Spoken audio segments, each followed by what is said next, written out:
Hi అండి అందరికీ కూడా ఇంకా వింటర్ సీజన్ వచ్చేసింది కదండి. ఢిల్లీలో అయితే చాలా చాలా చలిగా ఉంది. అందుకోసం నైట్ అన్నం తినడం అంటే చాలా చాలా ఇబ్బందిగా ఉంది. అందుకోసం అయితే నేను టమాటా రైస్ని అయితే ప్రిపేర్ చేస్తున్నాను.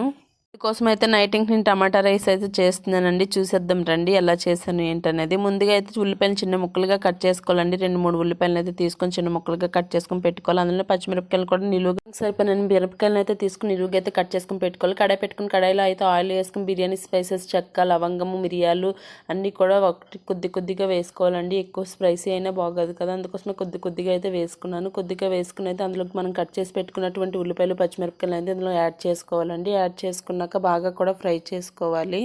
వీడియోలో చూస్తున్నారు కదండి, ముక్కలన్నీ యాడ్ చేశాక మనమైతే ఇంకా బాగా కూడా ఫ్రై చేసుకోవాలండి. అందులోనే కరివేపాకును కూడా యాడ్ చేసుకుని అయితే ఇంకా బాగా ఫ్రై అయ్యే లోపు నేను 5-6 టమాటాలను అయితే తీసుకొని చిన్న ముక్కలుగా అయితే కట్ చేసుకొని పెట్టుకున్నానండి. ఇలా చిన్న ముక్కలుగా కట్ చేసినట్లయితే మనకి వేరంగా కూడా ఏగుతుంది. అందుకోసం నేను చిన్న ముక్కలుగా కట్ చేసుకుని అయితే పెట్టుకున్నాను. మీలో ఎంతమందికి టమాటా రైస్ అంతే ఇష్టం అనేది అయితే కామెంట్ బాక్స్లో కామెంట్ చేయండి. టమాటా రైస్ని ఏ స్టైల్లో చేయొచ్చు అనేది కూడా నాకైతే కామెంట్ బాక్స్లో కామెంట్ చేయండి. నేనైతే ఇలా సింపుల్గా అయితే నైట్ టైం కానీ చేసుకున్నానండి. ఇంకెలా చేయొచ్చు అనేది అయితే నాకు కామెంట్ బాక్స్లో కామెంట్ చేయండి. ఇంకా టమాటాలను అయితే ఉల్లిపాయలోకి యాడ్ చేసుకోవడమేనండి. గోల్డెన్ రెడ్ కలర్ వచ్చేస్తే ఇంక తాలింపు అందులోకి అయితే ఈ టమాటాలను యాడ్ చేసుకోవడమండి. యాడ్ చేసి సిమ్లో పెట్టుకొని అలానే సాల్ట్ మనకి సరిపోయినంత సాల్ట్ అలానే పసుపును కూడా వేసుకొని అయితే మనం ఫ్రై చేసుకోవాలి.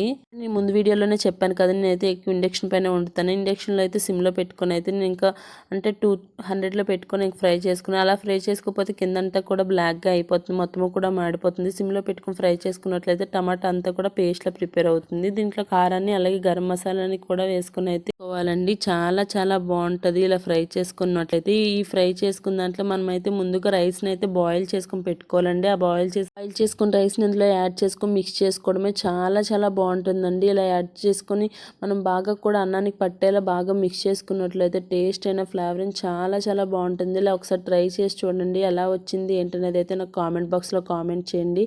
ఇలా లంచ్ బాక్స్లో కానీ మార్నింగ్ టిఫిన్లో కానీ చాలా చాలా బాగుంటుంది. అలాగే మనకు రేర్ టైంలో మనకి అన్నం అయితే ఉండిపోతుంది కదండి, నైట్ కానీ మార్నింగ్ కానీ అలా రేర్గా అన్నం ఉండేటప్పుడైనా ఇలా ఒకసారి ట్రై చేసి చూడండి. చాలా చాలా టేస్ట్గా ఉంటుందండి. మన ఇంట్లో కామన్గా టమాటాలు ఉంటాయి కదా, అందుకోసం అయితే అప్పుడప్పుడైనా మీరు ట్రై చేస్తారని అయితే నేను వీడియో పోస్ట్ చేస్తాను. ఇలాంటి మోర్ ఇంట్రెస్టింగ్ వీడియోస్ కోసం ప్లీజ్ సబ్స్క్రైబ్.